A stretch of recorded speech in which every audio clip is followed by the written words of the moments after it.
Olutalo wakati wa Pastor Aloysius Bujingo kw'ossa n'omusumba Jackson Ssenyonga luzeemu buto. Kaye Wisdom Kaye apondose ne Yentondera Omugaga Lwaasa. Bannamawulire ba NBS bateleddwa olunaku olwaleero ogenda kutegeera biki ebisaliddwawo bukwakulizo ki bwe bataddeko byonna mu mawulire gaffe. Isma All Access yegganye akatambi akatambuzibwa ku mutimbagano nti ye yatta producer Dance ku mapeesa oluvannyuma lw'okutiisibwatiisibwa nti yandizibwa mu kkomera. Tukwanirizako ku Newspark Channel mangi ge tukuleetedde olunaku olwaleero gw'otalina kubeera nti osubwa mukwano. Waliwo ka notification bell akadaako kanyigeko bajja kutegeeza buli lwe tunaaba tutaddeyo amawulire. Obadde oyitaayita mukwano n'ogwa ku vidiyo eno twagala okutegeeza nti eno Newspark Channel tukuleetera amawulire agakakasiddwa n'otegeera bigenda maaso mu ggwanga ne wabweru w'eggwanga. Wonna wosinze okuba nti nno otulaba oyinza okuba ng'oli mu Saudi Arabia, oli mu Dubai, oli Qatar, oli Japan, oli German, oli USA,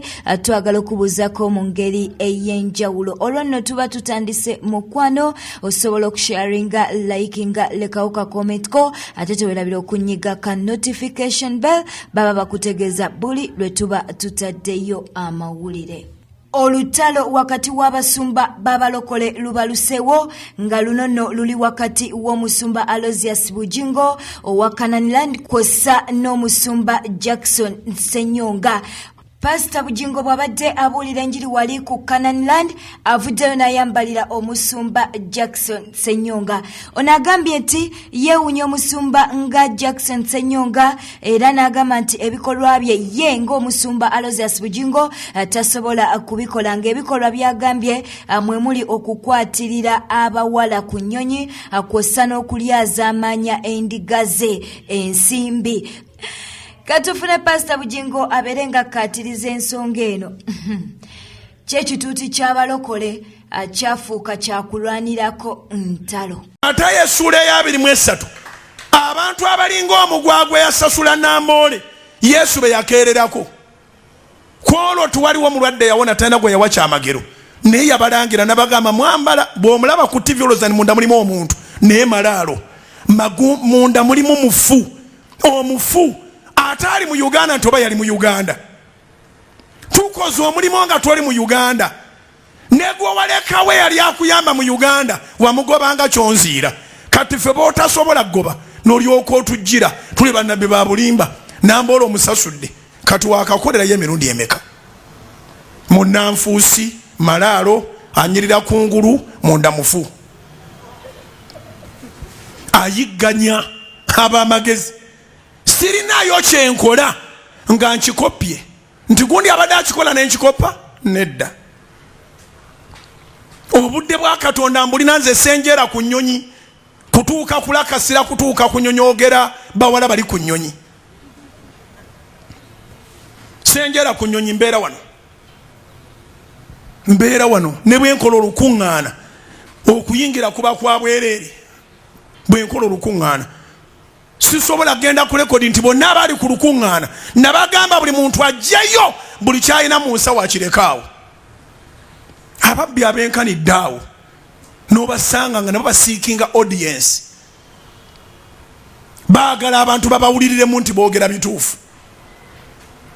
Waliwo ababbi abatiisa n'okutiisa nga mu kifo ky'okukola enkuŋŋaana z'abalokole mu kisaawe oyina kuyita be wakabba bootasasulanga be wali azaamanya n'abantu baabwe bajje mu kisaawe ojja kukijjuza.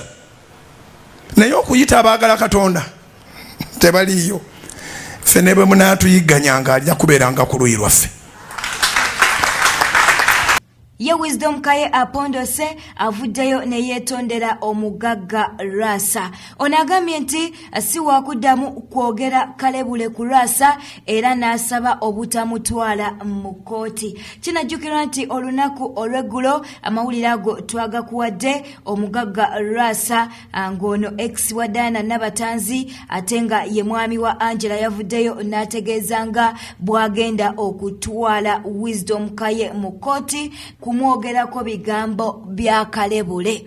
Ebyo no Wisdom Kaye bwe yabitegedde yasazeewo okubeera nga olunaku olwaleero anoonya Omugaga Lwaasa asobole okubeera nga amwetondera. Kabaka yekka ne maama mukulu Lwaasa oli muganda n'okunsinga ebyaddala sola kupira mu gano mavivi gateka ku ttaka ga kabaka naye nsaba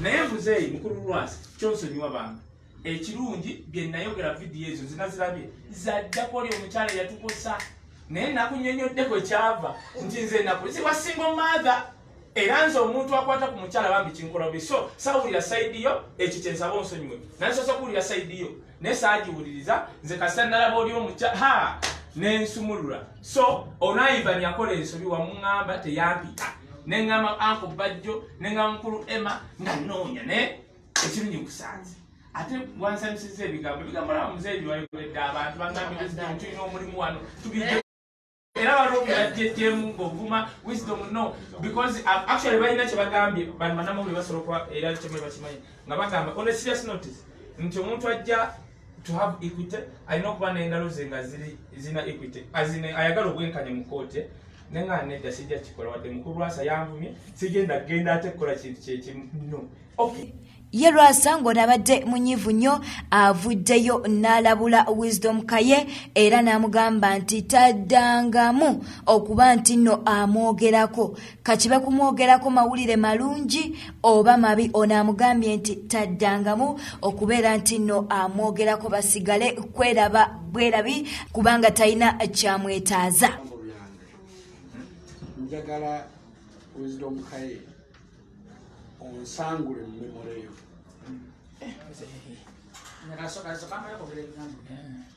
ekyakiwulidde kisooka onsangule mu memore yo beera nga atandabangako beera nga atamanyi onfiise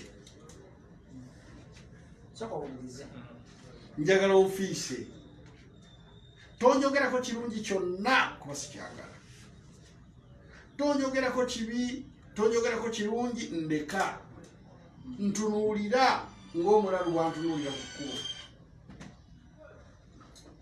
kuba Wisdom Kaye nze mutuufu siina kyenkwagalako.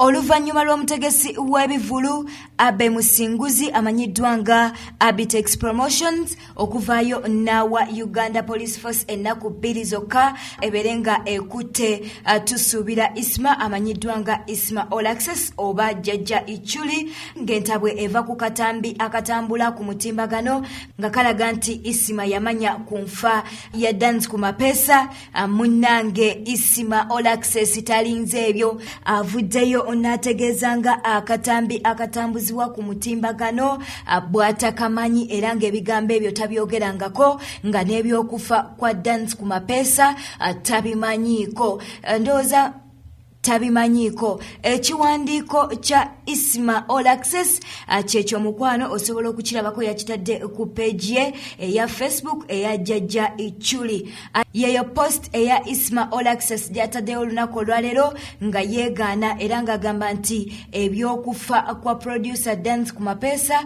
tabimanyiiko yadde.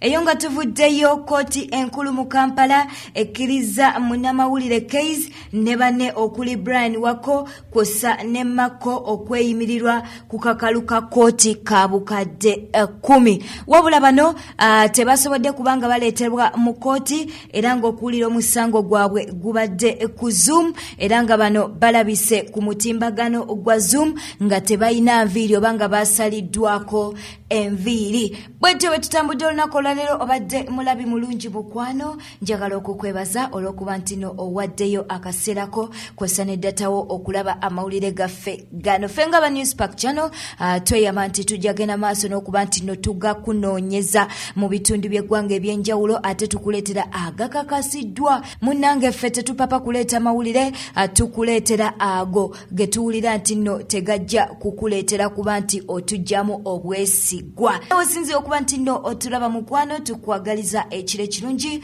beera bulungi weeraba.